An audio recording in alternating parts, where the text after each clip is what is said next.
आज हम बात करेंगे राइट ऑफ के बारे में। आप कभी अपना सिविल चेक करते हैं, अगर आपके 1.5-2 साल हो गए ईएमआई डिफॉल्ट हुए तो आप देखेंगे उसमें रिटर्न ऑफ, राइट ऑफ या विलफुल डिफॉल्टर लिखा पाता है। इसका मतलब क्या है? राइट ऑफ होने के बाद क्या 1 रुपया भी नहीं देना है क्या? सबसे पहले इसके बारे में बात करेंगे। साथियों, अगर आपके पास पैसे हैं तो इनके पैसे दे दे और मरे हुए सांप को अपने गले से निकाल ले। नहीं पैसे हैं तो राहु केतु ग्रह तो क्या करेगा? दुनिया का कोई ग्रह धरती पे आके आपका कुछ नहीं बिगाड़ सकता। और ये चवन्नी छाप तो शुद्ध ही कुछ नहीं है, इनका यमराज तो बैठा ही अमरदीप का ध्यान। आप हमारे से पर्सनल मीटिंग करना चाहते हैं, पर्सनल एडवाइस लेना चाहते हैं या टेलीफोनिकली एडवाइस लेना चाहते हैं। अगर आप पर्सनल एडवाइस लेना चाहते हैं तो 5 स्टेटों में हमारे ऑफिस हैं। आप किसी भी स्टेट में, जिस स्टेट में आप रहते हैं या जिस स्टेट में हमारा ऑफिस है, नियर बाय आपकी कोई भी स्टेट है तो आप हमारे से वहां पर्सनल मीटिंग कर सकते हैं। आप दिल्ली में रहते हैं तो कुंडली बॉर्डर पे मीटिंग कर सकते हैं, हरियाणा में रहते हैं तो एनसीआर में कर सकते हैं, मुंबई में रहते हैं तो गोरेगांव में कर सकते हैं, गुजरात में रहते हैं तो अहमदाबाद दिल्ली दरवाजा पे कर सकते हैं, पंजाब में रहते हैं तो लुधियाना में कर सकते हैं। आप हमारे साथ जुड़ने क्या प्रोसेस है? आपकी स्क्रीन पे कमेंट बॉक्स के अंदर एक नंबर आया हुआ है 9306347314। इस नंबर को सेव करके डायरेक्ट कॉल करेंगे, कोई रिप्लाई नहीं आएगा। व्हाट्सएप कॉल करेंगे, कोई रिप्लाई नहीं आएगा। व्हाट्सएप मैसेज करेंगे तो तुरंत प्रभाव से रिप्लाई आएगा कि कैसे आप हमारे साथ पर्सनली मीटिंग कर सकते हैं, पर्सनली एडवाइस ले सकते हैं या टेलीफोनिकली भी एडवाइस ले सकते हैं। ये नंबर जो है मेरी टीम के पास होता है। साथियों, सबसे पहले तो राइट ऑफ के बारे में जानेंगे। राइट ऑफ हमेशा 9 महीने के बाद होता है। 9 महीने से पहले कोई भी किसी भी तरह का लोन राइट ऑफ नहीं हो सकता। अब सवाल ये आता है कि डायरेक्ट क्या राइट ऑफ हो जाता है? उसका जवाब है नहीं। सबसे पहले कोई भी बैंक या एनबीएफसी कंपनी जब आपकी एक ईएमआई डिफॉल्ट होती है तो उसको डाल देते हैं SMA1, स्पेशल मेंशन अकाउंट 1। अगर आपकी 2 ईएमआई डिफॉल्ट हो जाती हैं तो डाल देते हैं उसको SMA2, स्पेशल मेंशन अकाउंट 2। अगर 3 ईएमआई डिफॉल्ट हो जाती हैं तो आपके लोन को डाल देते हैं NPA, नॉन परफॉर्मिंग एसेट। ऐसा पैसा जो बैंक या एनबीएफसी कंपनी को उसकी नजरों में अब फायदा नहीं दे रहा। और 9 महीने के बाद, ज्यादातर जर्नली देखने में आया कि 9 से 12 महीने के बाद कोई कम अमाउंट हो तो उसको बैंक या एनबीएफसी कंपनी राइट ऑफ कर देते हैं, क्योंकि उस 12 महीने में, 9 महीने में, 9 से 12 महीने में वो साम दाम दंड भेद सारे तरीके यूज करके देख लेते हैं। चवन्नी छाप कुत्तों को भी लगा के भेज दे, छोड़ के देख देते हैं, जो कि बड़वे हैं, दल्ले हैं, जीपी रोड के दल्ले हैं, कुत्ते, ये चवन्नी छाप है जो ये भी लोगों के ऊपर दबाव डाल के देख लेते हैं। इनको प्रेशर डाल के 99% फेक नोटिस भी भेज के देख लेते हैं। तब इनको लगता है कि भाई ये पैसा अब मिलेगा नहीं। बैंकिंग की भाषा में उसको बोलते हैं राइट ऑफ, बट्टा खाता। तो बैंक या एनबीएफसी कंपनी उसको 9 महीने के बाद डाल सकता है। ये जरूरी नहीं है कि डालेगा ही, उसकी मर्जी है, उसके विवेक पे निर्भर करता है। अब क्योंकि वो 1 साल तक आपके ऊपर सारा दबाव डाल के उसने देख लिया और पैसे मिले नहीं तो वो समझ जाता है भाई ये तो नंगड़ होया पड़ा है, इन पे नहीं पैसे हैं, यूं नहीं देंदा। तो वो क्या करते हैं, अपने लेजर को, अकाउंट को, बही खाते को साफ सुथरा कर लेते हैं, उसमें से उसको डिलीट कर देते हैं। मतलब बैंकिंग की भाषा में इसको बट्टा खाता बोलते हैं। मतलब उसको अपने पोर्टफोलियो को क्लीन कर लेते हैं और ज्यादातर उस लोन को फिर जरूरी नहीं है कि अगले दिन ही उसको सेल कर देंगे। किसी छोटे बैंक या एनबीएफसी कंपनी को उसको सेल आउट कर देते हैं। कितने में करते हैं? 10-15% में। अगर आपका 10 लाख रुपए का है तो वो 1-1.5 लाख रुपए में, 1 लाख का है तो 10-15 हजार रुपए में। फिर वो उनके चवन्नी छाप क्या करते हैं, जो उसको खरीदती है जो कंपनी, वो क्या करते हैं, उस अमाउंट को बढ़ा देते हैं। अगर आपका 5 लाख है तो उसको बढ़ा के ब्याज प्लंटी जुर्माना लगा के 9 लाख कर देंगे। अब उन भिखमंगों ने खरीदा तो उसको 70-80 हजार रुपए में है ज्यादा से ज्यादा। अब वो क्या सोचते हैं, अगर हम इसको 8 लाख रुपए कह के इसके ऊपर प्रेशर डालेंगे और फिर सेटलमेंट के ऑप्शन पे आएंगे, अगर इसने 2 लाख भी दे दिए तो भी 75-80 हजार का माल 2 लाख रुपए में बिक गया। भाई हमारे तो 80 हजार रुपए लगे थे और हमें 2 लाख मिल गए। 35% कमीशन इन 54 छाप कुत्तों को मिल जाती है। डरे घबराए नहीं, अपने राइट जान लें। ऐसे जिस बैंक एनबीएफसी कंपनी ने आपके लोन को खरीदा है उसके पास कोई एक्स्ट्रा राइट्स, कोई एक्स्ट्रा अधिकार नहीं आगे। उसके पास उतने राइट्स, उतने ही अधिकार हैं जितने आपने उस बैंक एनबीएफसी कंपनी को दिए थे जहां से आपने लोन लिया था, जिसने आपके लोन को राइट ऑफ किया है। और कोई वही राइट्स इनको उसने बेच दिए हैं। ऐसा कुछ नहीं है कि अब ये 420 लगा देंगे या और कुछ मनगढ़ंत बाके 406 लगा देंगे, फलानी लगा देंगे। कुत्ते बकवास करते हैं। टोटल 99% आपके पास जो नोटिस आ रहे हैं वो फेक नोटिस हैं। जब भी कोई नोटिस आए फेक नोटिस डिसेंटेड वाली के वीडियो देख लें, आपको पता लग जाएगा नोटिस फेक है कि जेन्युइन है।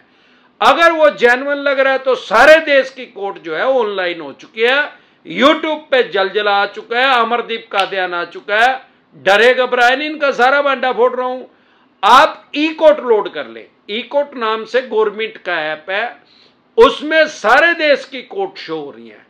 उसमें 54 छाप फेक एंट्री नहीं कर सकते। अब आप ई कोर्ट आपने लोड कर लिया। बहुत से कमेंट हमारे यूट्यूब चैनल पे आते हैं जिसका नाम डिसेंट एडवाइज है कि सर हमने ई कोर्ट लोड कर लिया, ई कोर्ट चलाना नहीं आता। अरे यूट्यूब पे 500 वीडियो डली हुई है यार, ई कोर्ट चलाना जो सिखा रहे हैं आपको। एक फोन में यूट्यूब पे चला लो वीडियो और दूसरे फोन में अपना ई कोर्ट चला लो, इजीली चल जाएगा। बिल्कुल आसान है, पेटीएम की तरह चलाना आसान है। जब कोशिश करोगे तो आ जाएगा।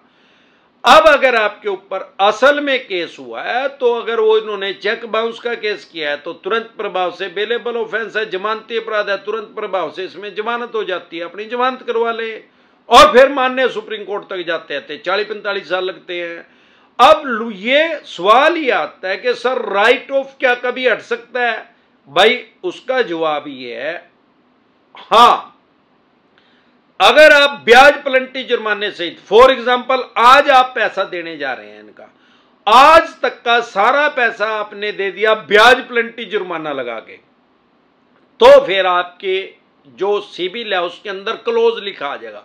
वो राइट ऑफ शब्द जो है उसमें से हट जाएगा, वहां क्लोज लिखा आ जाएगा, भाई ये जो लोन है वो बंद हो गया साफ सुथरे तरीके से।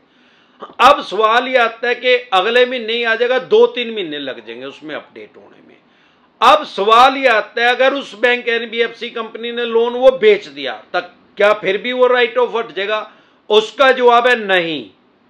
अगर आपने जिस बैंक एनबीएफसी कंपनी से लोन लिया और उसने राइट ऑफ कर दिया और उसने वो लोन अभी बेचा नहीं, आगे सेल नहीं किया मार्केट में, आप उसका सारा पैसा ब्याज प्लंटी जुर्माने से ही दे देंगे तो वो उसको हटा देगा।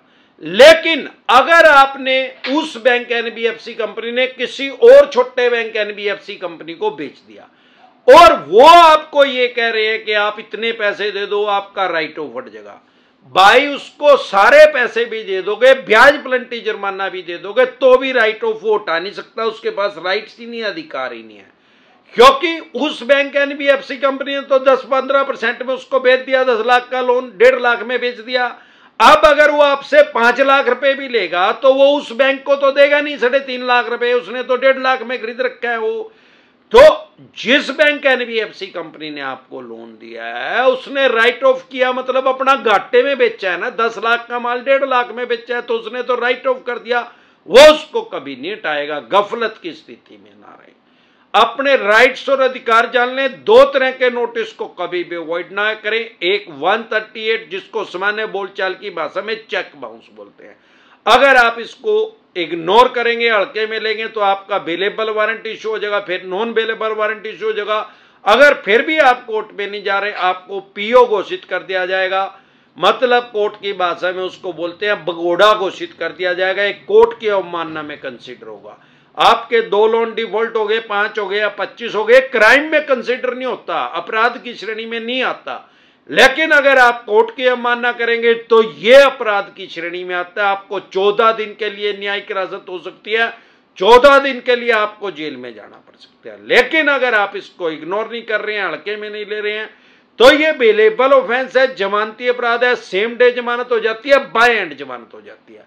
दूसरा, अगर सरफेसी एक्ट 2002 के अकॉर्डिंग आपके पास नोटिस आ रहा है 13(2) का, 13(4) का, सिंबॉलिक पोजीशन का, फिजिकल पोजीशन का, डीएम साहब का, उसको कभी भी हल्के में लें, कभी भी उसको इग्नोर ना करें। अगर आप उसको इग्नोर करेंगे तो अपनी मकान, दुकान, जमीन, जायदाद, फैक्ट्री, कारखाना, स्कूल, कॉलेज, बंगला, कोठी या शोरूम, जो भी आपने मॉर्गेज करके, गिरवी रख के, रैन रख के इनसे पैसा लिया है, सीसी लिमिट लिया, ओडी लिमिट लिया, होम लोन लिया, लैप लिया, लोन अगेंस्ट प्रॉपर्टी लिया या अन्य किसी तरह का लोन लिया है, उसकी ये एक्शन कर देंगे, बोली कर देंगे, सेल कर देंगे, स्क्रैप के रेट में, कबाड़ी के रेट में उसको बेच देंगे। लेकिन अगर आपको अपने राइट्स पता है तो उसको स्क्रैप के रेट में नहीं बेच सकते, आप कानूनी रूप से आप उसका बचाव कर सकते हैं। आप एक सिंपल नोटिस इशू कीजिए। अगर फॉर एग्जांपल आपकी प्रॉपर्टी की वैल्यू 3 करोड़ रुपए है, आपने देने 1 करोड़ है और ये 1 करोड़ में उसको सेल करने की कोशिश कर रहे हैं, आप एक सिंपल नोटिस इशू कीजिए, भाई जिस लोकेशन पे मेरी प्रॉपर्टी है उसी लोकेशन पे 2 आदमियों के एफिडेविट लेके आओ कि वो 1 करोड़ में अपनी प्रॉपर्टी को सेल करने के लिए तैयार है। ना नूमन तेल होगा, ना राधा नाचेगी। इसके अलावा सरफेसी एक्ट ने आपके जो फंडामेंटल राइट्स हैं, आपको जो संविधान ने अधिकार दिया, उनको खत्म नहीं किया। हमारे देश में वर्ल्ड की सबसे बड़ी डेमोक्रेसी है, दुनिया का सबसे बड़ा लोकतंत्र है। हमारे देश में सरफेसी एक्ट या कोई भी ऐसा एक्ट नहीं आ सकता जो आपके फंडामेंटल राइट्स को खत्म कर दे। अगर आप कोई भी तरह का आपका सरफेसी एक्ट का नोटिस आ रहा है, सिर्फ उसको इग्नोर ना करें। अगर आपका केसीसी का लोन है, खेती किसानी से संबंधित कोई लोन है, तो आपके ऊपर सरफेसी एक्ट इंप्लीमेंट नहीं होता। 20% से पैसे अगर आपके कम रह गए हैं तो भी सरफेसी एक्ट लागू नहीं होता। 50% से ज्यादा पैसे आपके जा चुके हैं तो आप इनके खिलाफ डीआरटी में जा सकते हैं, ये भी कोर्ट का नाम है। इसके अलावा भी जब भी अगर आपकी 3 से ज्यादा ईएमआई डिफॉल्ट हो गए हैं तो सरफेसी एक्ट का नोटिस आ गया होगा। अगर 2 ईएमआई डिफॉल्ट हुई है तो 3 ईएमआई डिफॉल्ट होते ही आ जाएगा, आपकी प्रॉपर्टी की एक्शन करेंगे। अगर एक भी ईएमआई डिफॉल्ट नहीं हुई, आपको ऐसा लग रहा है कि फ्यूचर में मेरी ईएमआई डिफॉल्ट होगी, तो प्रिवेंशन बेटर देन क्योर, इलाज से हमेशा परहेज बेहतर है। तुरंत प्रभाव से एडवाइज लें। अगर आप हमारे साथ टेलीफोनिकली जुड़ना चाहते हैं या पर्सनल मीटिंग करना चाहते हैं, अगर आप पर्सनल मीटिंग करना चाहते हैं तो 5 स्टेटों में हमारे ऑफिस हैं। अगर आप दिल्ली से देख रहे हैं तो आप कुंडली बॉर्डर पे हमारे से मीटिंग कर सकते हैं, हरियाणा से देख रहे हैं तो एनसीआर में कर सकते हैं, मुंबई से देख रहे हैं तो गोरेगांव में कर सकते हैं, पंजाब से देख रहे हैं तो लुधियाना में कर सकते हैं, गुजरात से देख रहे हैं तो आप अहमदाबाद में दिल्ली दरवाजा पे हमारे से पर्सनल मीटिंग कर सकते हैं या टेलीफोनिकली भी एडवाइस ले सकते हैं। हमारे साथ पर्सनल मीटिंग करने का या टेलीफोनिकली एडवाइस लेने का क्या प्रोसेस है, आपकी स्क्रीन पे कमेंट बॉक्स के अंदर एक नंबर आया हुआ है 9306347314। इस नंबर को सेव करके डायरेक्ट कॉल करेंगे, कोई रिप्लाई नहीं आएगा। व्हाट्सएप कॉल करेंगे, कोई रिप्लाई नहीं आएगा। व्हाट्सएप मैसेज करेंगे तो तुरंत प्रभाव से रिप्लाई आएगा कि कैसे आप हमारे साथ टेलीफोनिकली जुड़ सकते हैं या पर्सनल मीटिंग कर सकते हैं। एक बार जोर से मिलकर नारा लगाएंगे, बहुत गंजे टकले, जय ससुराल वालों की।